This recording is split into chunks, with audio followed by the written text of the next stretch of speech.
السلام علیکم، کیسے ہیں آپ سب؟ امید ہے خیر و خیریت سے ہوں گے۔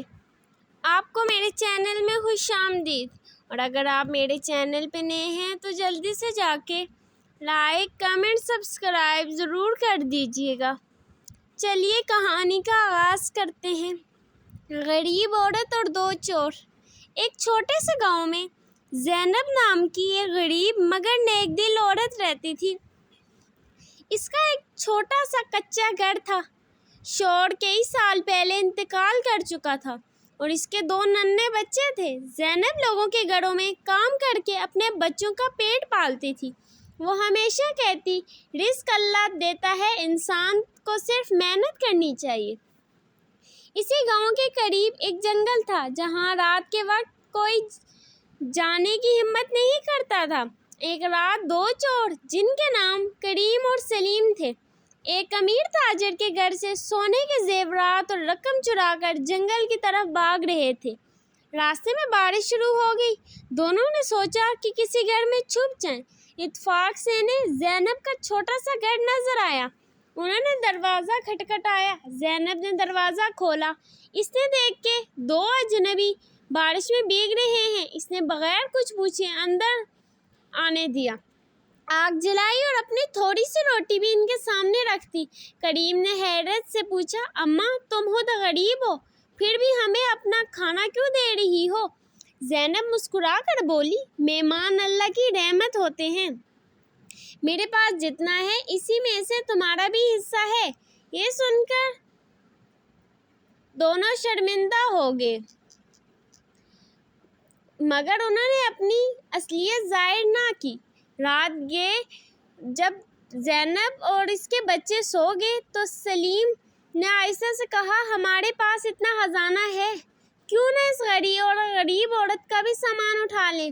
لیکن کریم نے اس کا ہاتھ پکڑ لیا اور کہا، نہیں، جس عورت نے بھوکی رہ کر ہمیں کھانا کھلایا اس کے ساتھ دھوکہ کرنا بہت بڑا گناہ ہے۔ دونوں خاموش ہو گئے، لیکن قسمت نے ان کے لیے کچھ اور ہی لکھ رکھا تھا۔ صبح سورج کی پہلی کرن نمودار ہوئی تو زینب نے اٹھ کر نماز ادا کی اور بچوں کے لیے ناشتے کا انتظام کرنے لگی۔ گھر میں صرف دو خشک روٹیاں اور تھوڑا سا دودھ تھا۔ اس نے پہلے بچوں کو کھلایا، پھر مہمانوں کے سامنے بھی ناشتہ رکھ دیا۔ کریم اور سلیم ایک دوسرے کی طرف شرمندگی سے دیکھنے لگے۔ انہوں نے اپنی زندگی میں بہت سے امیر لوگوں کو لوٹا تھا، لیکن کسی غریب کے گھر ایسی محبت اور خلوص پہلی بار دیکھا تھا۔ ناشتہ کرنے کے بعد دونوں جانے لگے تو زینب نے کہا، اللہ تم دونوں کو اپنی حفاظت میں رکھے اور ہمیشہ حلال روزی عطا کرے۔ یہ دعا سن کر کریم کے دل پر گہرا اثر ہوا۔ وہ خاموشی سے باہر نکل گیا، مگر اس کے قدم بار بار رک رہے تھے۔ دوسری طرف جس امیر تاجر کے گھر چوری ہوئی تھی، اس نے سپاہیوں کو اطلاع دے دی۔ پورے علاقے میں دونوں چوروں کی تلاش شروع ہو گئی۔ جنگل کے قریب پہنچ کر سلیم نے کہا، ہمیں یہ سارا مال تقسیم کر لینا چاہیے۔ کریم نے جواب دیا، پتہ نہیں کیوں اب یہ دولت مجھے بوجھ لگ رہی ہے۔ اسی وقت دور سے گھوڑوں کے ٹاپوں کی آواز آئی۔ سپاہی ان کے قریب پہنچ رہے تھے۔ دونوں گھبرا کر دوبارہ جنگل میں چھپ گئے۔ رات ہونے پر سلیم نے ایک خطرناک منصوبہ بنایا۔ اس نے کہا، چلو واپس اسی غریب عورت کے گھر چلتے ہیں، سپاہی وہاں کبھی شک نہیں کریں گے۔ کریم کو یہ بات پسند نہ آئی، مگر مجبوری میں وہ ساتھ چل پڑا۔ جب وہ دوبارہ زینب کے گھر پہنچے تو اس نے انہیں دیکھ کر حیرت کا اظہار کیا، مگر پھر بھی دروازہ کھول دیا۔ اس نے ان کے چہروں پر خوف دیکھا تو پوچھا، بیٹو کیا بات ہے؟ کریم کی آنکھوں میں آنسو آ گئے۔ اس نے پہلی بار سچ بولنے کا فیصلہ کیا، اماں ہم مسافر نہیں، چور ہیں، یہ سارا مال ہم نے چرایا ہے، سپاہی ہمارے پیچھے ہیں۔ زینب چند لمحے خاموش رہی، پھر اس نے عائشہ سے کہا، بیٹا غلطی ہر انسان سے ہوتی ہے، مگر سچی توبہ انسان کو بدل دیتی ہے۔ یہ الفاظ دونوں کے دل میں اتر گئے۔ زینب نے کہا، اگر تم واقعی اپنی زندگی بدلنا چاہتے ہو تو یہ مال اس کے اصل مالک کو واپس کر دو، اللہ تمہیں معاف کر دے گا۔ سلیم ابھی ہچکچا رہا تھا، لیکن کریم نے مضبوط لہجے میں کہا، میں اب چوری کی زندگی نہیں گزاروں گا۔ اسی لمحے دروازے پر زور کی دستک ہوئی۔ دروازہ کھولو، سپاہی آئے ہیں۔ زینب نے اللہ کا نام لیا اور دروازے کی طرف بڑھ گئی۔ زینب نے دروازہ کھولا تو سامنے چند سپاہی کھڑے تھے۔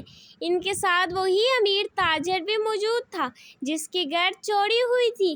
سپاہیوں نے پوچھا، اماں کیا تم نے 2 مشکوک آدمیوں کو یہاں دیکھا ہے؟ زینب نے ایک لمحے کے لیے سوچا، پھر بولی، ہاں وہ میرے گھر میں ہیں، لیکن انہیں ایک موقع ضرور دیجیے۔ سپاہی اندر آئے تو کریم اور سلیم خود ہی باہر نکل آئے۔ انہوں نے بھاگنے کی کوشش نہیں کی۔ کریم نے آگے بڑھ کر چوری کیا ہوا سارا سب مال تاجر کے قدموں میں رکھ دیا اور کہا، ہم نے بہت بڑا گناہ کیا ہے۔ اس نیک عورت نے ہمیں سچائی، ایمان اور انسانیت کا راستہ دکھایا ہے۔